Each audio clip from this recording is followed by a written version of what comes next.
Alrighty, thank you so much for staying with 95.1 Nigeria Info, the 14th of March 2023.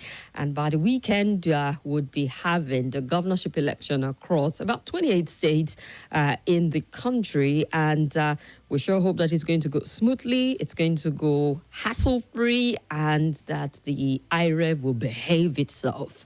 And the results will be uploaded as soon as it is collated, so that we don't have the back and forth we're having with the presidential election, with the challenge the IREV had uploading, or we had with the IREV uploading the results. But it's all good. Thank you so much for staying with Nigeria Info FM. Great conversation from the Morning Crossfire Show till this very moment. And this is where I welcome you to Hard Facts. My name is Kimberly Nwachukwu. You can call me Kim, you can call me the Oracle or the Digital Oracle. You can call me the fellow OTF, Madam Speaker.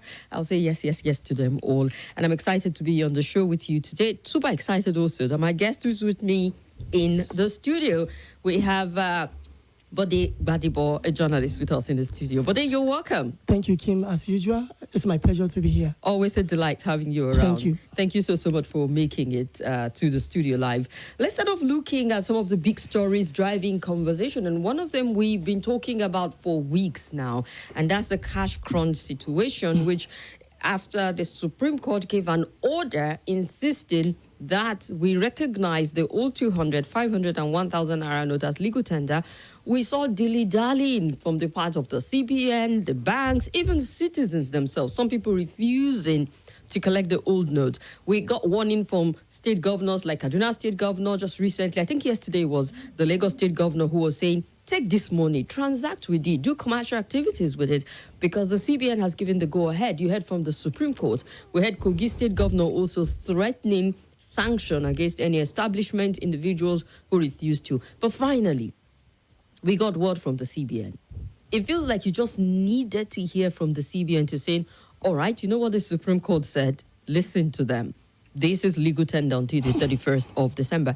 And it's a curious one, buddy, because why should we have to get to hear from the CBN? It should be, if they had their bankers committee meeting, just tell them, or a circular almost immediately. Why did we have to wait close to 2 weeks to get them to even respond to that court order and give them the go-ahead? Because we know it's also going to take time to trickle down to the grassroots before people start transacting with it. Well, you know, the whole thing is unnecessary in the first place. But then, I'm not surprised, and I don't expect you to be surprised as well. I'm still surprised by a lot of you shouldn't be things. surprised, because there is a trajectory. If you cast your mind back since 2015, when President Muhammadu Buhari took over the reign of leadership, there is this trajectory of disrespect to court orders. We have been observing the rule of law in breach. So, after almost 7.5 years, or after almost 8 years, you shouldn't be surprised. You should be used to the abnormality, which is already a norm in this dispensation, because that's not what should be happening. But it's happening. Now, quite interestingly, the president issued a statement yesterday evening, remember? Okay, yeah. A statement was put out, yeah. Exactly. Not late evening. In the evening yesterday, when, you know, some people misinterpreted him to be I think I saw it from himself. the Twitter handle. The president is saying you cannot stop the institution like the CBN or the AGF from responding to court order, which some people see as an indictment, like, oh, okay, what does this even mean? Exactly. It was an indictment, because he said, I never told any of them not to obey the Supreme Court order. But at the same time, because they are used to the body language of the president, both the Attorney General and the CBN, we are also expecting the body language of the president to give them a green light to obey court order. And at the point in that statement, the president also, in another breath, say, oh, there was no evidence so far to show that these institutions have disobeyed court order. For him, everything is going okay. But we still are not seeing cash, are we? And I can tell you, the statement you saw late night yesterday from the CBN was the reaction to the presidential statement. Oh, the president has given go-ahead. Oh, yeah, let's also do the same. And this is very, very wrong. So it means we've been observing the rule of law in breach, partially. Even though the president in the statement said he has never encourage anyone to disobey court order. But the president himself disobeyed the court order. Remember? Yeah. He addressed Nigerians in the nationwide broadcast, remember? Yeah. And that broadcast came after the first, I think, ex parte order of the Supreme Court that, status quo should be maintained. Should be maintained, yeah. That February 10 deadline cannot stand. But the president, after that, addressed Nigerians and said, that was Supreme Court. For me, only all 200 Naira remain legal tender till April something. Yeah. That was the first disobedience. And of course, don't tell me... Because at that time, Bode, there were a lot of back and forth argument as to, does the Supreme Court have the jurisdiction to even wade into financial issues and currency issues? Apex court in the land. So who has jurisdiction? I think all those things are technical, things that whether, the case ought to have started from the Federal High Court to the Appellate Court and it will come to the Supreme Court. But then, I think it's a kind of a constitutional thing. The three states of Zamfara, Kaduna, and Kogi, who initiated the matter, went to court for me, like, please interpret this part of Constitution for us, or the relevant section of the CBN Act. That whether CBN can do the right thing in a wrong way. Of course, nobody's arguing the fact that CBN has the power to change currency, to issue currency. But there is what we call global best practice. It's even enshrined in the CBN Act that whenever you are doing that, you are expected to give ample time for people, for them to swap.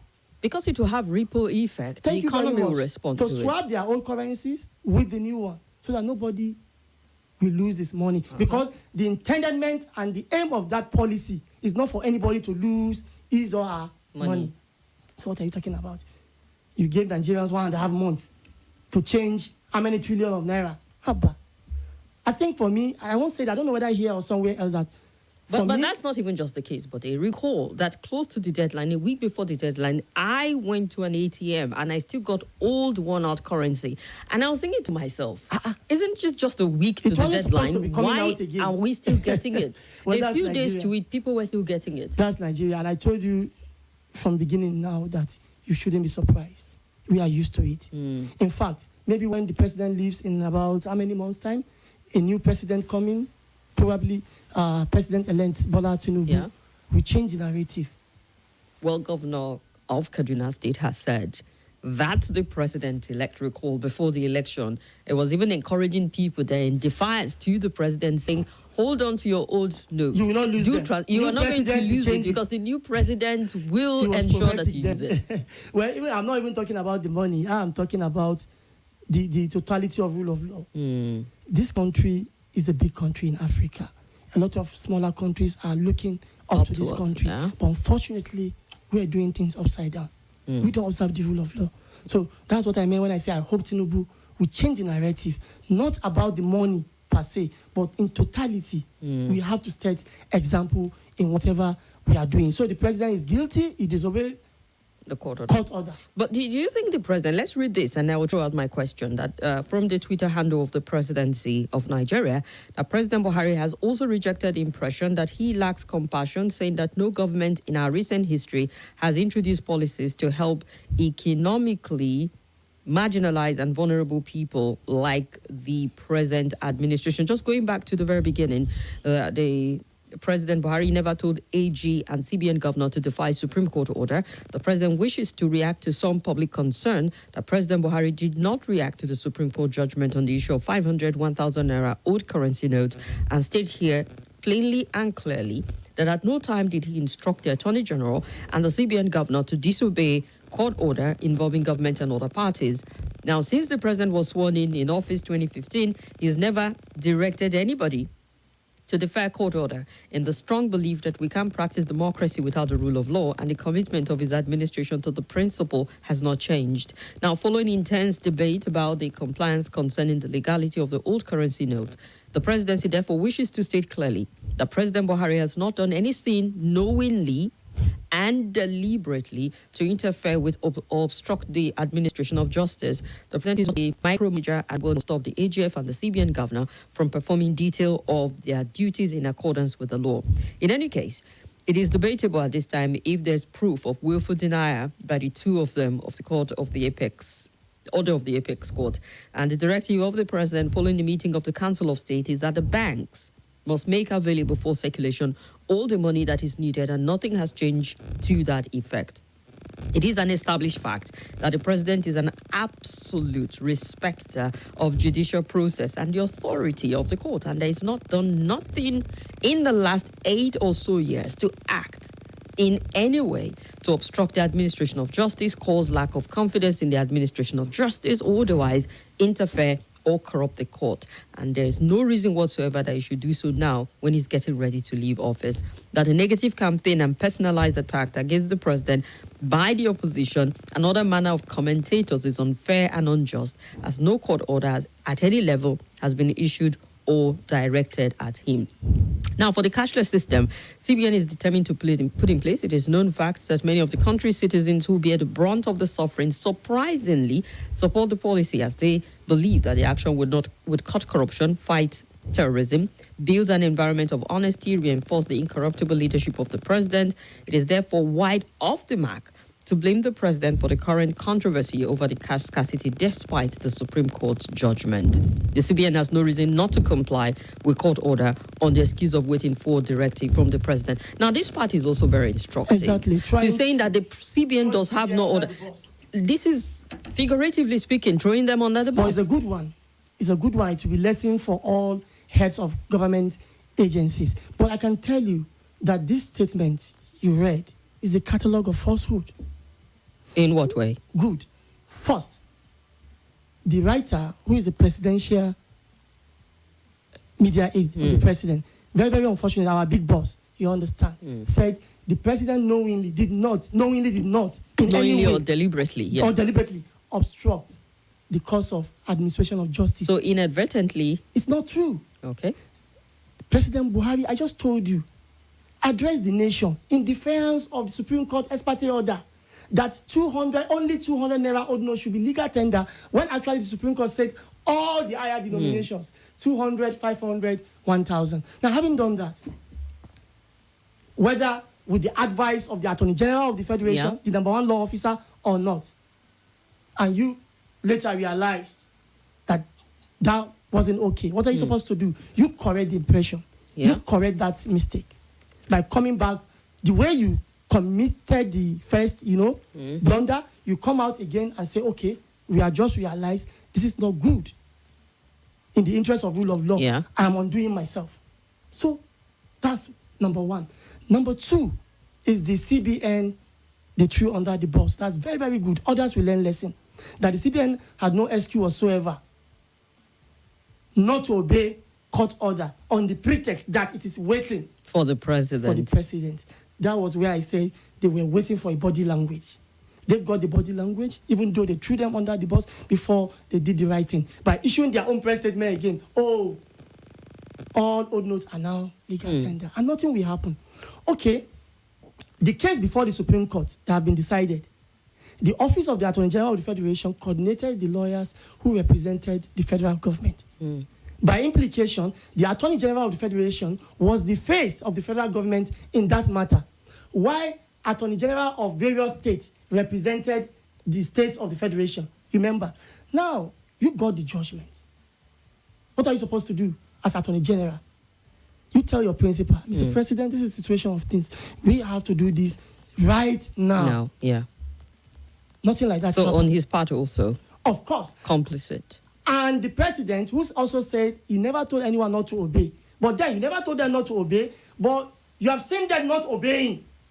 What are you supposed to do? Can we say the president was ignorant or not aware that this was happening and they were not complying? We'll take you up on that. That would be scandalous. After the quick break. Let's go on a very quick break. We'll be back with more. Bode Gbadebo is our guest analyst. We're on YouTube. We're on Facebook at Nigeria Info ABJ. Check us out. Leave your comments there as much as you can.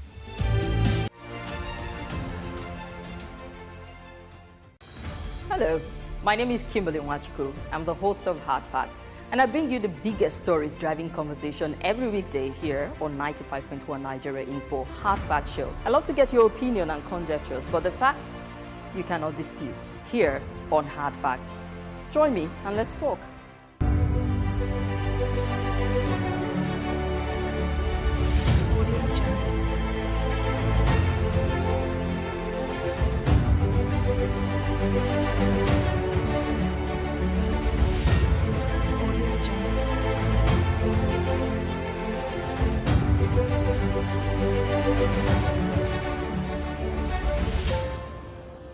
Audio Jungle.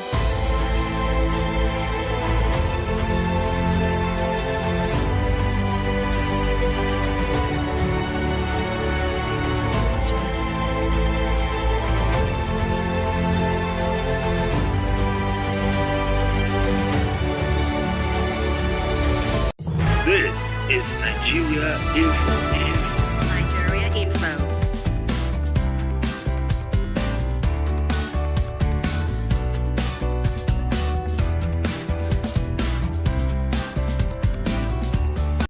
This is Nigeria Info. Nigeria Info.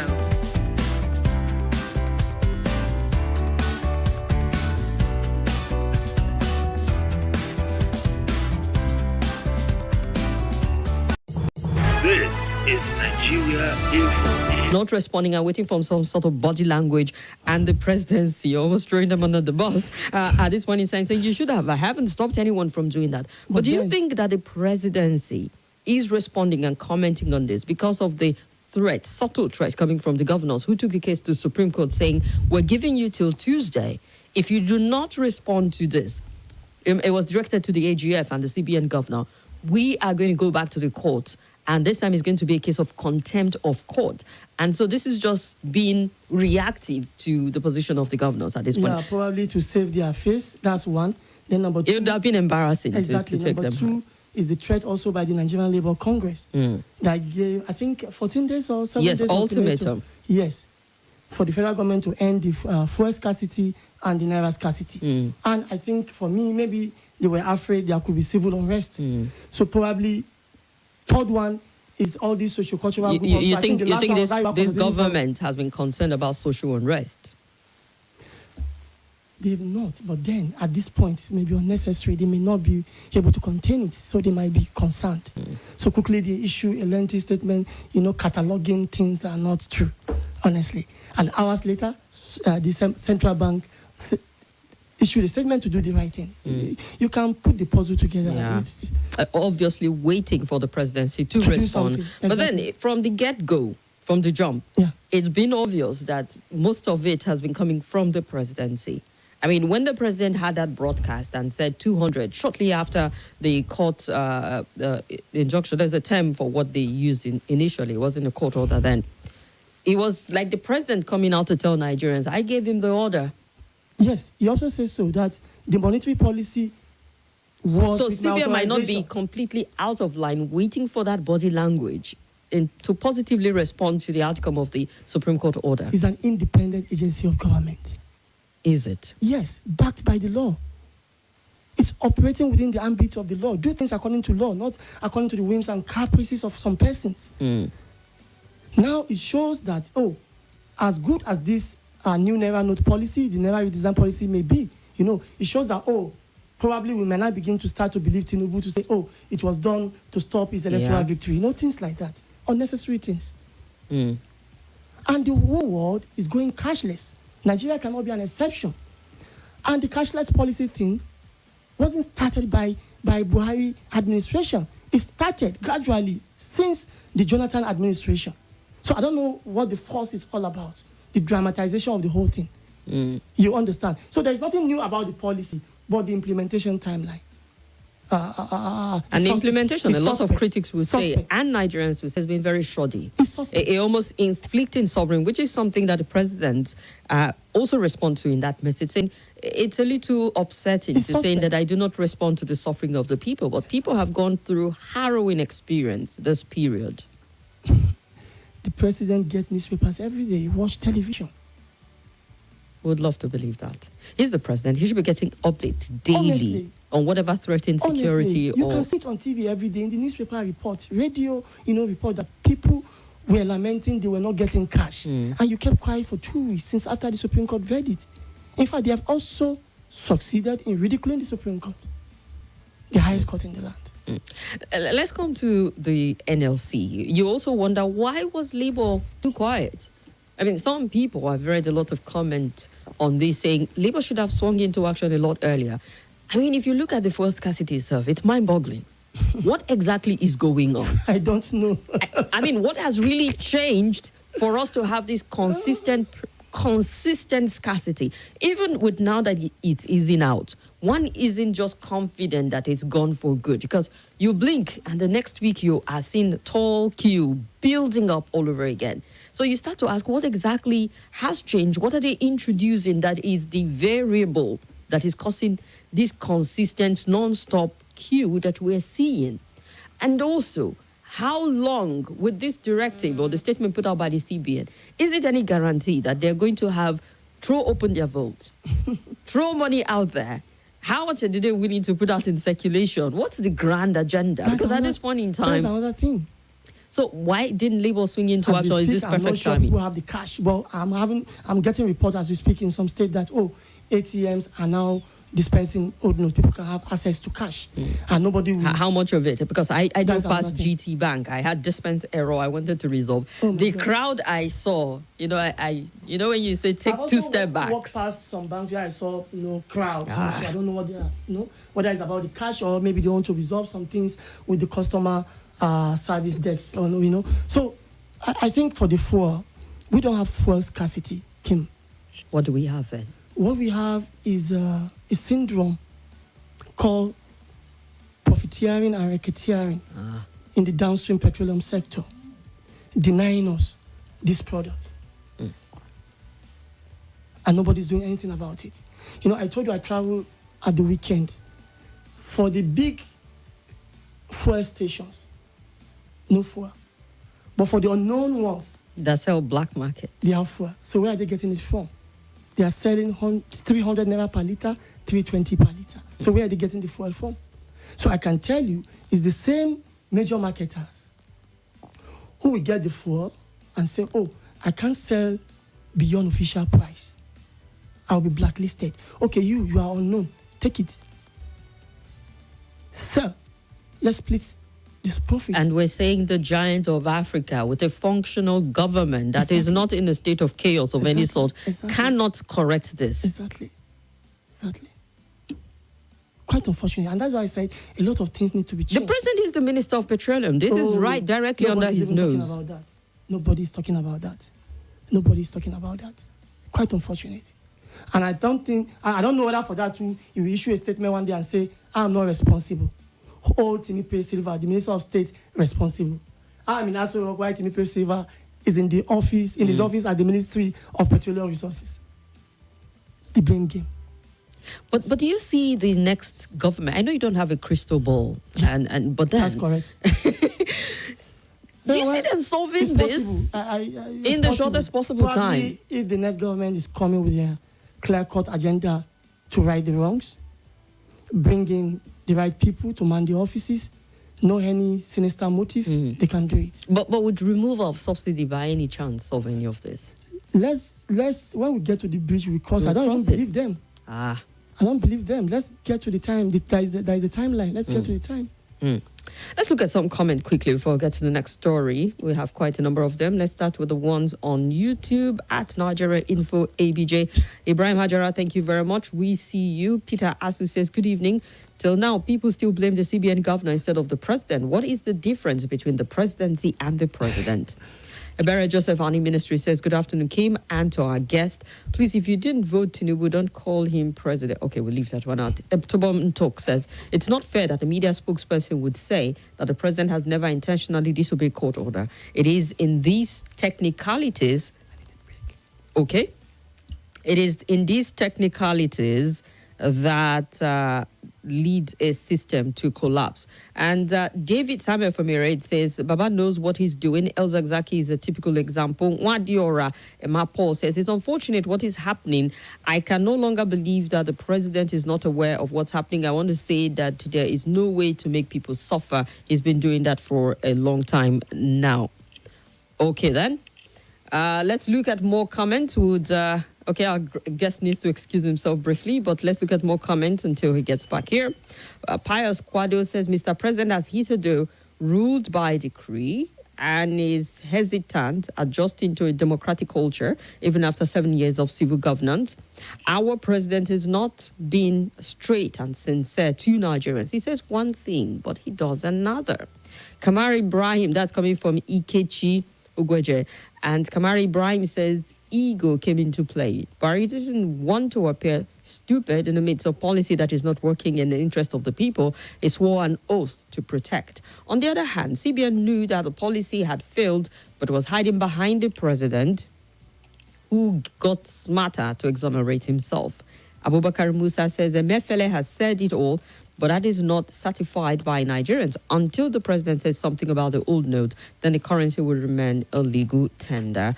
That's looking at some of the thoughts, comments, and contributions that have come on our Facebook page, our YouTube page, and let's look at quickly some of them on WhatsApp. Good day, Kimberly. They told us that CBN has mandated banks to accept old notes, Abi. Ask them, where are the 50 Naira, 100 Naira notes that were never changed? Forget the old 200 and 500 and 1,000 that they banned before. Where are the ones that were never pulled out of circulation? Where are they? Why are these ones scarce also? Why did CBN spend 400 million Naira in a few days text messages just to tell us to accept old note? Well, the figure is something we contest. Do not send that amount to send messages. If you and I don't fight the structure of criminality, the government will remain, the structures will remain, and the country will remain a poor one. Abalu Siangene sent that one in. Was the president and the presidency following court order by raiding the judge's house? Did he follow court order by freeing Kanu when he was asked to? All right, that's Manzo. Kim, tell me Godwin Emefiele has been sacked as CBN governor and is currently behind bar for this impunity, virtue from Aso Drive. Well, I can't tell you that. Good afternoon, Nigeria Info. My name is Juju King from Abuja. My problem is that Nigerians are so filled with words and no action. Every day, we wake up to new stories from fuel scarcity, hiking price of fuel, Naira scarcity, using Naira to buy Naira, Supreme Court judgment, the president's judgment, Emefiele contesting for presidency under the APC, and night INEC chairman saga. Following trend, sheepishly, my head is aching. Good afternoon, man, to our guest. Thank you for letting us know the truth. God bless your guest and your station. You're doing excellently well. John from Lube sent that one in. And I greet you. Why would they not have all the audacity to do anything and anyhow? Because they did it for the last 8 years and some people applaud and chose them to continue for another 8 years. Okay. And please, what is the essence of the compliance by CBN even when the old notes are not available? Is CBN going to release the old note that has been confiscated, which I learned has been destroyed? I think this would just help some of the governors that have stockpiled old notes to quickly dispose of them at any Elijah's take there. I sincerely want to charge our judiciary and our law enforcement agency to summon the courage to send President Buhari after his tenure. Okay, talking about indicting him and prison. All right, it should be the first president in history to be sent there. Vincent from Gariki. Interesting. Jacob Ode, good afternoon, Kim and our guests. Up until now, the motive behind the uncalculated monetary policy of the central bank remains a puzzle to me. Using election as a reason is not sufficient enough. And Joseph Sam from Airport Road said, what really makes Nigeria the giant of Africa is the resilience of the citizens to carry through the oddities of life in our country without resorting to violence. That's what makes us giant. I want to believe there's a whole lot more to us than that. Kelvin from Kabusa, please, your guest in the studio. Okay. All right, that's a personal one. I have not heard from one of our analysts. All right, Comrade Gbadebo. I don't understand this government. My greeting to Mr. Bode. Obasa Agege sent that one in. Your sound... Okay. Is it true that a statement released by the federal government is a catalog? What stopped them from responding on time till after 10 days? We're watching to see how these end. Gongo Philip from Mabuchi's take there. So these are some of the stories that we've looked at. Let's take 2-3 phone calls and we'll get to the third story and take more reactions and more phone calls. Call me up on 0700 951 0000 or 0809 5974869 or 0809 5974869. Hello. Hello. Oh, good afternoon. Good afternoon. Yeah, this is Timothy. I want to comment on Mr. President said that he has never disobeyed court order. I don't know whether he's stage or what.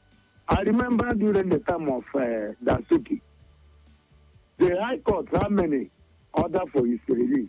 He refused. Even ECOWAS court, even to pay compensation, he didn't comply. Ezazaki Nkom, both even ECOWAS, not even only Nigeria. Nnamdi Kanu, have you obeyed that one? Does it mean that these people, that is, All right. they don't know what they are doing again, or if they do something, what will I call it? Is it running, that is, All right, Timothy. having a kind of loss of memory. Okay, thank you very much. Let's hear another caller. Remember, you just have a minute to make your contribution quickly. No dilly darling. Hello. Good afternoon, my sister. Welcome to the show. Yes, this is Nabankoshi. We're listening, Elder. Yeah, we all know that Mr. President is above law, but he's not above God. So they should continue. The end is just nearby here. In a nutshell, concerning this new Naira notes, we are not even hearing the finance minister. Where is she standing? Though she came out the other time and said that she was not aware. Is she not the coordinating of this economy system of Buhari administration? She's just the Minister of Finance. I don't think she has any other grandiose title like coordinating Minister of the Economy. Who is the coordinating Minister of Economy? You have a Is it minister. Buhari? Well, Huh? the coordinating minister, we don't have one. We just have, several offices coordinating the economy together. Exactly. Because these people, they just need the expatriates. Even they don't even need anybody. They just need to think. What they're supposed to do is announce to Nigerian any currency from year 2000 to maybe like 2015 is no more in circulation. That is, they have expired.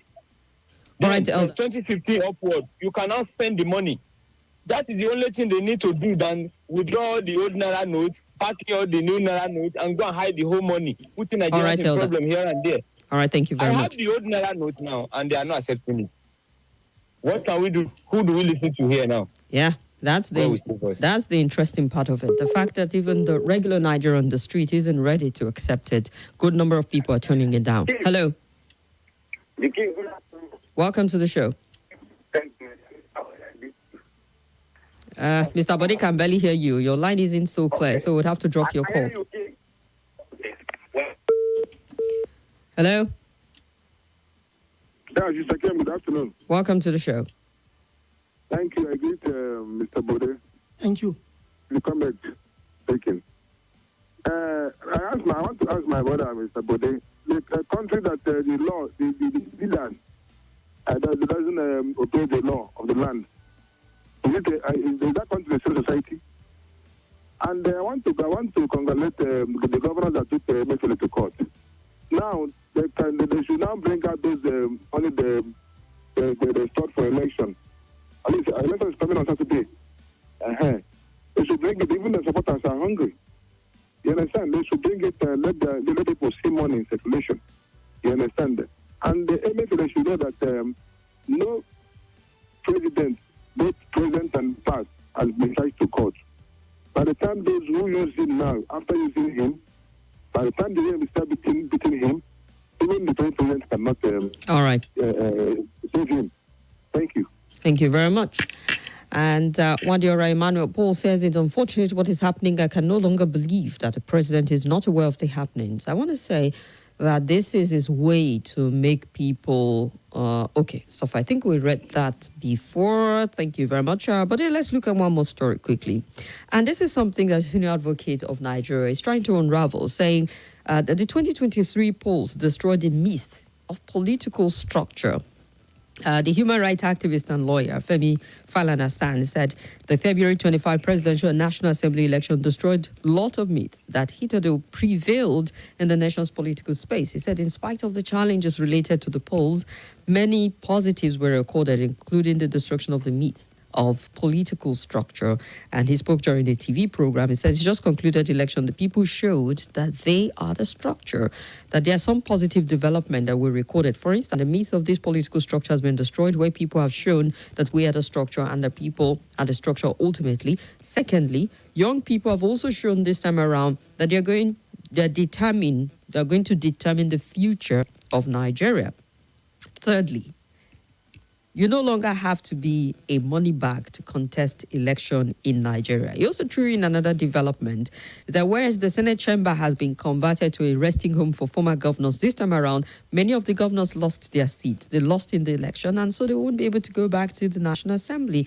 The other development is that sitting governors and sitting president would not win their state for their political parties also. So in spite of the challenge, the glitch with the IREV and all of that, the narrative has, to a certain degree, changed on political structure. Do you quite agree with the son here? Well, to an extent, not completely. Okay. There is a structure. What aspect? All right.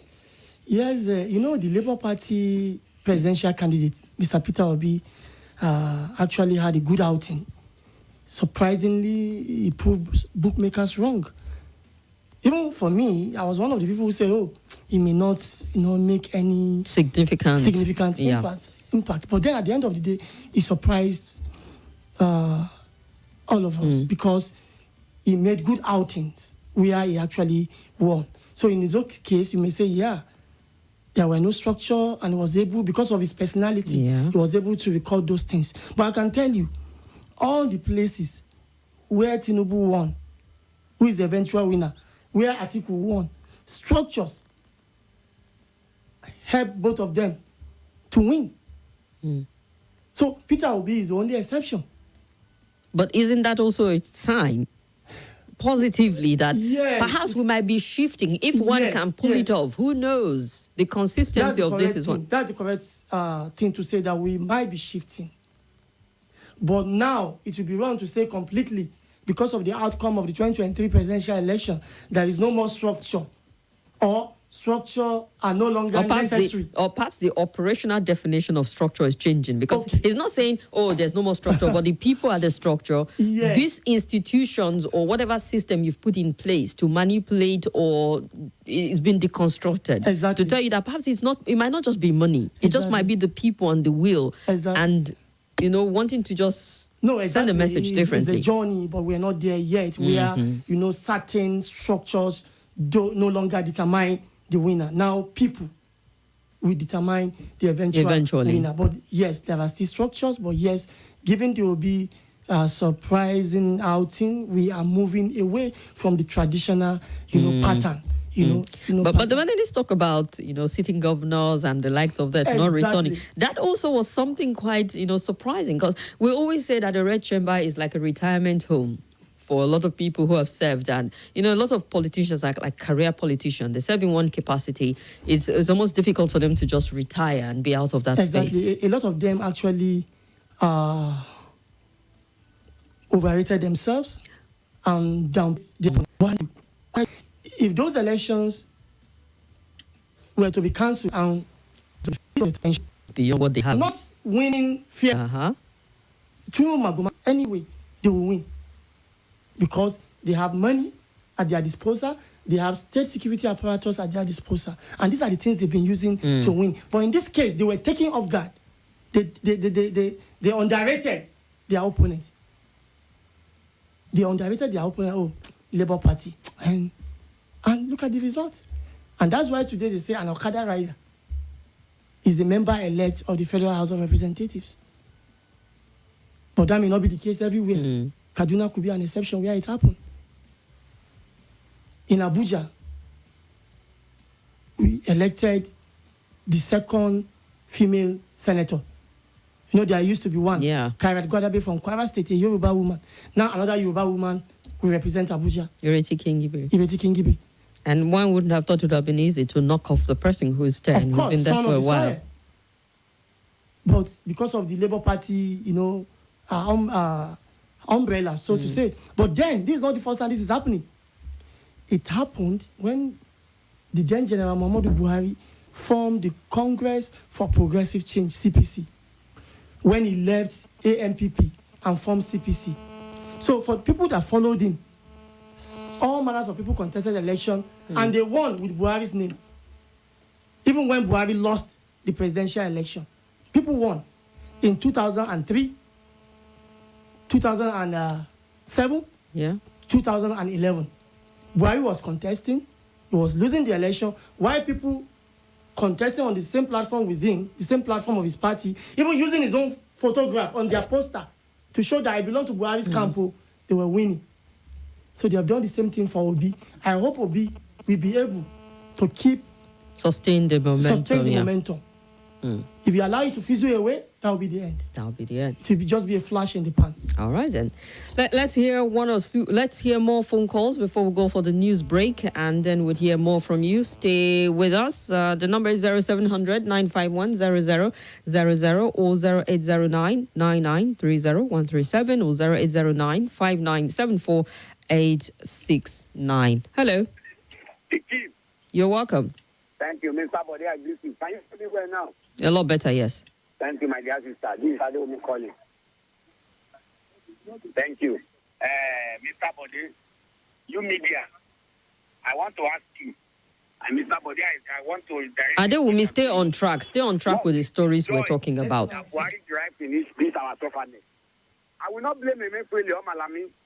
He is the ROS. He is the one who appointed all of them. Oh dear, sorry. Uh-oh. All right, please call back. Sorry about that, Adewumi Daniel. Hello? Hello?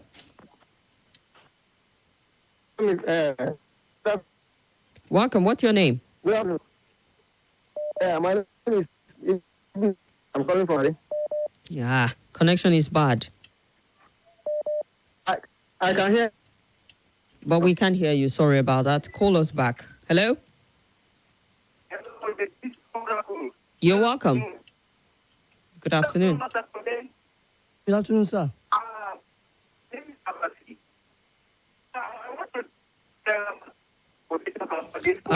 So sorry. The connection is also awful. I can barely make out what you're saying. And there's really no point to just keep you on if we can't decipher what it is you want to put out. Hello? Hello? Good afternoon. Good afternoon. Go ahead, sir. What's your name? This is Engineer. This is Engineer Ola. We're listening. Yeah, I greet our guests as well. Good afternoon. And then the other, I want to also appreciate Mr. Majid about the issue of Naira crunch that we are facing. You know, if you listen to most of his analysis that time, he kept talking about it. He kept talking about you don't play politics with people's life. All of us keep on saying, no, it's good, and because of the election. Now the election has come and go. And I want to ask a question. You know, I keep asking that question. I say, now you remove about almost 2 trillion out of the system. Do you put back the 2 trillion of the new currency? That is the question. That is my own first question. And two, and I keep on asking, what does Mr. President wish to achieve? You say, I wish I'm a lawyer or I have the money to do case. I will sue President Muhammadu Buhari after his tenure as a citizen. I'm telling you, because I know that he has immunity now. I will sue him personally because, one, people have lost their life. People have lost their job. People have lost so many things due to your bad policy. All right. I will have sued him personally. That That is what I would have done as a citizen. All right. He leaves office May 29. Enjoy. Hello. Vicky, Welcome. thank you, my dear. Mr. Ola, I greet you. Don't worry. Cleaning all you want.